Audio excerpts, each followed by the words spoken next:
जलकर आता है तो वो गुरुदेव के चरणों से सब कुछ पाता है कि गुरु चरणों से हमें नूर मिलता है, गुरु चरणों से हमें नूर मिलता है, हर हमें दिल को स्वरूप मिलता है।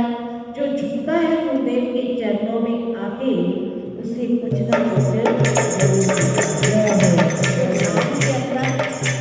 प्रभु के नाम के अंदर इतनी शक्ति है।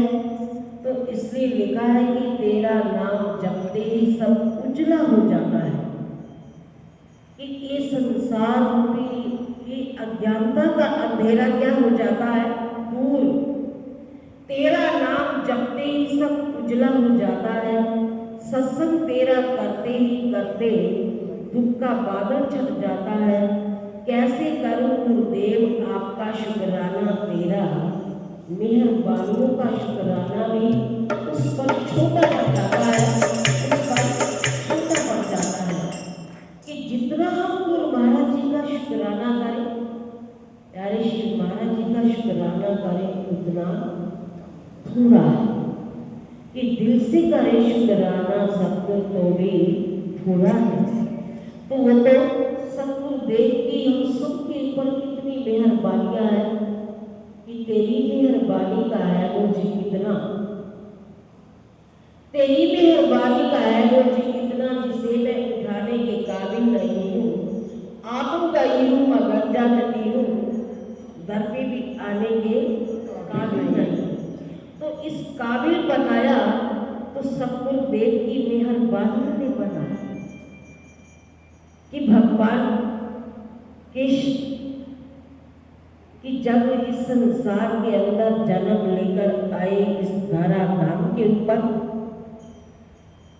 कि हे सर्वशक्तिमान प्रभु, आपका ये नियम है कि जब जब भक्तों पर भीड़ पड़ती है तब तब आप अपने योग माया से अवतार धारण करते हैं।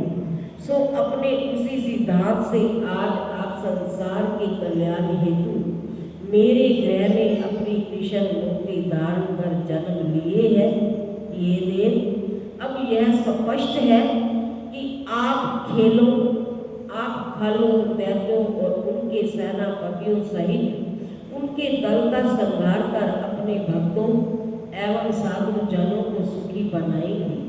कि ये देव मैं आपसे क्या कहूँ, आप तो घट घट की जानने वाले हैं, फिर भी यह सुनिए कि इस दुष्ट कंस ने बड़ा ही अत्याचार कर रखा है। कि कंस क्या था, दुष्ट अत्याचारी, भगवान कृष्ण का विरोधी। कि हमेशा भगवान कृष्ण से उसने क्या किया, विरोध। तो भगवान ने तो नहीं कहा कि ये हमारा विरोधी पैदा हुआ है। तो वो बुरे को भी क्या कहते हैं, अच्छा। जो उनके चरण शरण के अंदर आ जाता है, शरण को अपना लेता है, तो भगवान बुरे को भी अच्छा बना देते हैं। कि इस दुष्ट कंस ने बड़ा ही अत्याचार कर रखा है। जब इसने सुना कि आप मेरे घर आकर प्रकट होंगे, तब उसने क्रोध से मेरे 6 पुत्रों एवं तुम्हारे 6 भाइयों का वध कर डाला।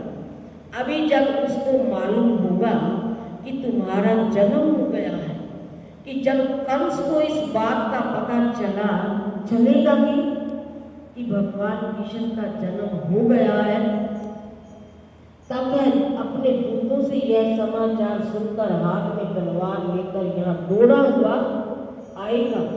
सो ही प्रभु आप अभी से सावधान हो जाए, कि आपको तो सारी बातों का पता है कि जब कंस को पता चलेगा आपके अवतार का, जन्म का, तो वो झट से दौड़ा हुआ हाथ में तलवार लिए हुए आएगा।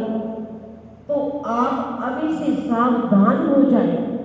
श्री सुखदेव जी बोले कि हे प्रेक्षक, जो ही वसुदेव जी ऐसा कहकर चुप हुए, तो ही अपने आगे पुत्र रूप से खड़े हुए चतुर्भुज भगवान को देखकर मन में बारंबार प्रसन्न होती हुई दिल की बोली।